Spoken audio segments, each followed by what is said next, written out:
16 दिवसीय शांति विधान में आज आखिरी दिन है। यह पक्ष समूचे देश में विशेष रूप से श्रद्धालुओं के द्वारा शांति विधान के आयोजन में संपन्न हुआ है।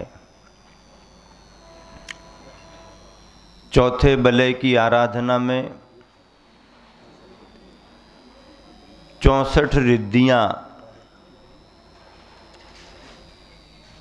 ऐसे रिद्धि संपन्न मुनिराज जो अपने रत्नत्रय के माध्यम से तपश्चरण करते हुए विशिष्ट शक्तियों को प्राप्त कर लेते हैं, जिन्हें रिद्धियाँ कहते हैं। रिद्धियों में और सिद्धियों में अंतर होता है। सिद्धियाँ चला करके प्राप्त करने की भावना से प्राप्त की जाती हैं। रिद्धियों में ऐसा कुछ नहीं। सिद्धियाँ अभिप्राय पूर्वक की जाती हैं। रिद्धियाँ तपश्चरण के प्रभाव से स्वयमेव आती हैं। रिद्धियों का उपयोग मुनिजन करते नहीं हैं।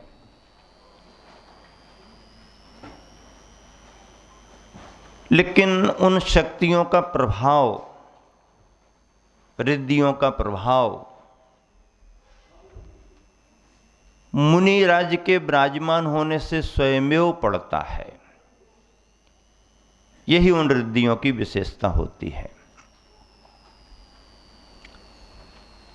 64 रिद्धियों में आप सभी जब 64 रिद्धि विधान करते हैं तो आपको जानकारी मिलती है कि संपूर्ण रिद्धियों से संपन्न गणधर होते हैं। तीर्थंकर जिस समय मुनि दीक्षा लेते हैं उस समय उन्हें तपश्चरण के प्रारंभ में ही दीक्षा लेते साथ ही उनके परिणामों की विशुद्धि से, रत्नत्रय के प्रभाव से और यूं समझ लें कि भव भवांतर के साथी सह पुण्य योग से एकमात्र केवल ज्ञान को छोड़कर बाकी सारी रिद्धियाँ उन मुनिराज तीर्थंकर को दीक्षा लेते समय ही प्राप्त हो जाती हैं। यह उनके जीवन का वैशिष्ट्य है। रिद्धियों में वो रिद्धियाँ नहीं होती हैं जिनका विरुद्ध प्रकृति में संबंध रहता है। जैसे मन अपरे ज्ञान हो तो परिहार विशुद्धि नहीं, कुछ ऐसे नियम होते हैं। उनको छोड़ करके बाकी सारी रिद्धियाँ तीर्थंकर मुनिराज को प्राप्त हो जाती हैं। गणधरों के लिए दीक्षित होने पर ये सभी रिद्धियाँ आ जाती हैं। गणधरों के बारे में तो ये कहा कि संपूर्ण जीवन काल में वो उपवासी ही रहते हैं, आहार करते ही नहीं। इतनी सामर्थ्य उनको बिना केवल ज्ञान के भी प्राप्त हो जाती है। और सभी गणधर तद्भव मोक्षगामी उसी भव से निर्वाण को प्राप्त करते हैं। कुछ गणधर तीर्थंकरों के निर्वाण के बाद निर्वाण प्राप्त करते हैं। कुछ गणधर तीर्थंकर के निर्वाण के पहले ही निर्वाण को प्राप्त हो जाते हैं। यह गणधरों की विशेषता है। यहाँ पर जिन मंत्रों को लेकर के आप विशेष भावना भाते हैं, चौथी बलय में मैंने कल कहा था कि 32 अर्घ्यों तक तो निवारकाय निवारकाय, निवारण के लिए सभी कुछ है। भक्तांबर में जो रिद्धि मंत्र हैं उनका भी संबंध कुछ इन्हीं भावनाओं से है। मानसिक, वाचनिक, कायिक, पापोद्भवोपद्रव निवारकाय, राजलक्ष्मीपुर गेह पदभ्रष्टोपद्रव भवोपद्रव निवारकाय, दारिद्र भवोपद्रव निवारकाय, भीम भंगंदर, गलित कुष्ठ, गुल्म, जलोदर, रक्तपित्त, ये सभी चीज़ें संसारी प्राणी को जितनी तरह की परेशानियां हो सकती हैं, आदियां व्याधियां सता सकती हैं, उन सभी के निवारण का भाव शांति विधान में गर्भित है।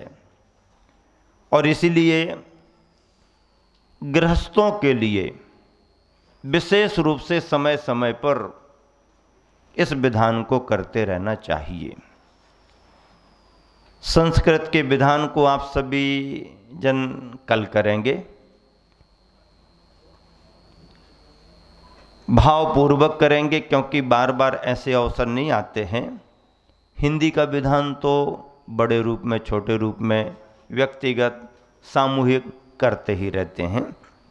संस्कृत के विधान को भी एक बार देख लें, भले ही आपको उतनी लय नहीं बैठेगी क्योंकि पहली बार आप करेंगे, लेकिन जैसे जैसे पढ़ना शुरू करेंगे वो सभी श्लोक भी आपको सरल हो जाएंगे। यहाँ पर शेष आगे के अर्घ्यों में जैसा कल कहा था कि प्रदाय प्रदाय अर्थात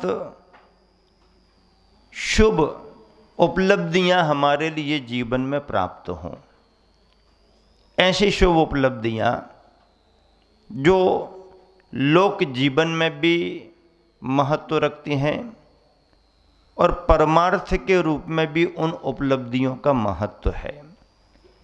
तीर्थंकर भगवंतों को जो जन्मनः 10 अतिशय जन्म के प्राप्त होते हैं, ऐसी विशिष्ट भावनाएं इसमें भाई जाती हैं। लोक मंगलकारी जो कार्य होते हैं उनकी भावनाएं भाई जाती हैं। परमार्थ को साधने के लिए, मोक्ष मार्ग की अनुकूलता बनाने के लिए, रत्नत्रय की प्राप्ति में जो भी सहयोगी साधन होते हैं उनको पाने की भी भावना इन सभी में की गई है। और वह भावना परमार्थ की होने से निर्दोष, निदान रहित मानी गई है, क्योंकि हम भगवान से यदि परमार्थ की कामना करेंगे तो उसे निदान नहीं कहा जाता है। संसार की कामना करेंगे और फिर मैंने जो किया है इसके फलस्वरूप मुझे ये मिले, ऐसी भावना करेंगे तो वो निदान में आएगा। लेकिन मैंने जो किया है उसके फलस्वरूप ये मिले, ऐसा न करते हुए आपत्तियां विपत्तियां दूर करने की भावना आती है, कष्टों से छुटकारा पाने की भावना आती है, तो निदान नहीं माना जाता। वह एक उस भूमिका की कल्याणकारी भावना मानी जाती है कि व्यक्ति आपदा विपदा से बचे। और फिर ये तो कहा ही जाता है सभी जीव सुखी रहें, स्वस्थ रहें। सुखी रहेंगे, स्वस्थ रहेंगे तो धर्म ध्यान भी अच्छे से करते रहेंगे।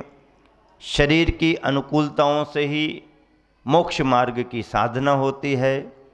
तो इस तरह से ये विचार एक गृहस्थ में सामान्यतः स्वाभाविक रूप से आते हैं, इन्हें निदान नहीं कहा जाता है, यह उसकी अपनी एक भावना मानी जाती है।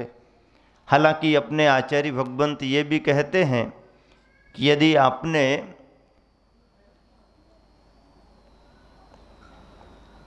वृक्ष को प्राप्त कर लिया है तो उससे छाया मांगने की जरूरत नहीं पड़ती है। इसका मतलब यह है कि भगवान की शरण को यदि आपने प्राप्त कर लिया है तो आपको तो बाकी सब कुछ अपने आप ही मिलेगा। वृक्ष का धर्म ही छाया को प्रदान करना है। मराठी में एक कहावत आती है, महाराष्ट्र का प्रवास हुआ, वहाँ की भाषा से परिचय हुआ, भावनाएं समझ में आई, वहाँ भी बहुत अच्छी अच्छी सूक्तियाँ चलती हैं। मराठी में एक कहावत मुझे पढ़ने को मिली, जो चांगला वृक्षाचे आधार घेतो, जो चांगला वृक्षाचे आधार घेतो त्याला चांगली सावली मिळते। मैंने उसी समय कोट कर लिया। अब इस पूरी सभा में केवल औरंगाबाद वाले समझ पाए हैं, बाकी सबने अंदाज लगा लिया। हाँ, महाराष्ट्र के हैं, वो पीछे हैं, उदयगिरी की वंदना करने गए हैं अभी। तो जो चांगला वृक्षाचे आधार घेतो, जो व्यक्ति चांगला यानी अच्छे वृक्ष का आधार यानी उसको पकड़ लेता है, आधार प्राप्त कर लेता है अच्छे वृक्ष का, अच्छे वृक्ष का जिसको सानिध्य मिल जाता है, शरण मिल जाती है, त्याला उसके लिए चांगली अच्छी सावली छाया मिलते प्राप्त होती है, मिलती है। पहले संग में जब गुरुवर के मुख से सुनते थे तो जरा अटपटा सा लगता था, एकदम शब्द पकड़ में नहीं आते थे। लेकिन जब उस प्रदेश में विहार किया, परिचय हुआ, तो सभी धीरे धीरे आसान होने लगा। यहाँ तक कि कर्नाटक में भी भले ही व्याकरण और बोलचाल पूरा ना सीख पाए हों, पर वो जो बोलते हों घरेलू शब्दों को, चौके के शब्दों को तो पकड़ लिया जाता था और वो पकड़ में आता था। मान लीजिए कोई शब्द पकड़ में नहीं आए तो भी चिंता इसलिए नहीं रहती थी, जैसे मान लो उन्होंने थाली दिखाई, अब थाली दिखाने में वो नाम कुछ भी ले दें, वो वस्तु की तो पहचान होती है कि क्या दिख रहा है। तो जो ख्याल में आया ठीक, नहीं है तब ने अलग करो संकेत। इसका मतलब ये है कि वस्तु सामग्री यदि सामने आ जाए तो भाषा कुछ भी बोलो आप, समझ में आए ना आए, उसकी तासीर पकड़ में आ जाती है और काम चल जाता है। भाषा भावों को आगे बढ़ाती है, और यदि भाषा कहीं पर कोई साथ ना भी दे तो भाव इतने पराश्रित भी नहीं है कि बिन भाषा के अपने भाव आगे ना बढ़ पाएँ। यदि भाषा से ही भाव बढ़ते तो फिर गूंगे लोग अपने भाव कैसे व्यक्त कर पाते, वो भी कर लेते हैं। और एक छोटा सा शिशु भी अपनी सारी बात अपने तरीके से, प्रसन्नता की भी और नाराज़गी की भी, अपनी माँ को, अपने परिवार को बता देता है। मैं बोल नहीं पा रहा हूँ तो इसका मतलब क्या है, दब करके थोड़ी रहूँगा किसी से। हमारा ध्यान नहीं रखते हो तो अपना सायरन बजाना शुरू कर देता है। जहाँ उसने अपना सायरन बजाया तो उसकी ध्वनि से समझ में आता है कि अब इसके लिए क्या आवश्यकता है, और प्रसन्न होता है तो प्रसन्नता को भी बता देता है। महाराज जी का जीवन भी शिशु की तरह ही माना गया है, और वह अपनी बात भी बिना बोले बता देते हैं। और हम नहीं बोलते हैं फिर भी आप समझ लेते हो। जैसे हम दोपहर को वंदना करने को निकल रहे हों तो आप समझ लेते हैं दोपहर को शायद महाराज जी कॉलोनी में मंदिरों में वंदना करने को निकले होंगे, या कोई जुलूस वगैरह निकल रहा होगा, ऐसा समझ लेते। सुबह सुबह यदि निकले हैं तो आप देख लेते हो कि सुबह का समय तो है, लेकिन किस हिसाब से निकल रहे हैं। मान लीजिए उस समय हम अपनी मुद्रा में निकल रहे हैं। किस मुद्रा में? आहार की मुद्रा में निकल रहे हैं। तो आप क्या समझ जाते हैं? कैसे समझ जाते हैं आप? मुद्रा, मुद्रा का अर्थ ऐसा कहीं लिखा है डिक्शनरी में कि इस पर हाथ रख लो तो आहार होता है, ऐसा है क्या? नहीं है ना। इस पर हाथ रख लिया तो आपने आहार कैसे समझ लिया? कहाँ लिखा है डिक्शनरी में कि ऐसा रख लो तो उसका अर्थ आहार करना है? ऐसा कहाँ लिखा, बताओ। नहीं है। हम बता रहे आपका स्रोत बता रहे, आपको स्रोत बता रहे। कभी कोई पूछे तो बता देना। देखो ऐसा है, इसको आप चाहे यहाँ रख लो चाहे नीचे कर लो। अब मान लो महाराज जी ऊपर रखे, आपने ये लग जी नीचे किए हैं, तो क्या समझ लिया? वो समझ गए ना। इसका मतलब ये है कि अंगुलियां खुली हों तो आप अंदाज नहीं लगाएंगे, और अंगुलियां यदि बांध ली गई तो आप अंदाज लगा लेंगे कि कुछ प्रतीक है। क्यों? क्योंकि घर में एक छोटे बच्चे से भी कभी जो बोलना नहीं जानता, उससे पूछ लिया जाए क्यों, तो खुश हो जाता है, बराबर हो गया, नहीं हुआ तो ऐसा कर देगा। उसको पूछा तो नहीं खाना खाया कि नहीं किया, पानी पिया, चाय दूध मिला कि नहीं मिला, आपने कहा क्यों इसका मतलब क्या हो गया? इस भाव को दर्शाने के लिए भाषा की जरूरत नहीं है। तो महाराज जियों ने भी वही तरीका अपनाया कि बस्ती में निकल जाओ, मुख से कुछ कहना ना पड़े और श्रावक समझ जाएं। इसका तरीका यही है कि अपना जरा ऐसा बांधो, और भोजन में भी खुली अंगुलियों से काम नहीं बनता है। भोजन में भी तो कुछ पकड़ के बांधना ही पड़ेगा ना, तब तो ऊपर उठेगा। उसको क्रेन बनाना पड़ता है तभी ऊपर उठता है वो उसके बिना। इसका मतलब ये है कि बिन भाषा के भी भाव हमारे आगे तक पहुंच जाते हैं। न्यायालयों में वकील कितनी बातें करते हैं, आर्गुमेंट होते हैं, तर्क वितर्क होते हैं, जज को दोनों का सुनना पड़ता है। जज दोनों की बात सुनता है, ध्यान से सुनता है, सुनता भी है सुनती भी है। नहीं तो कहोगे हम सुनती वाले हैं, सुनता वाले तो यहाँ है ही नहीं जज सुनता भी है, जज सुनती भी है।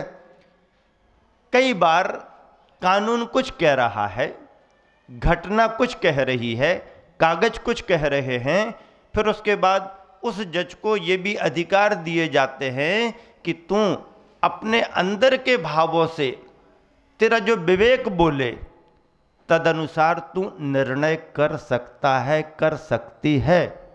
अधिकृत होते हैं, वो संवेदना में आते हैं, संवेदनशील भावना से इस विषय को पकड़ा जाता।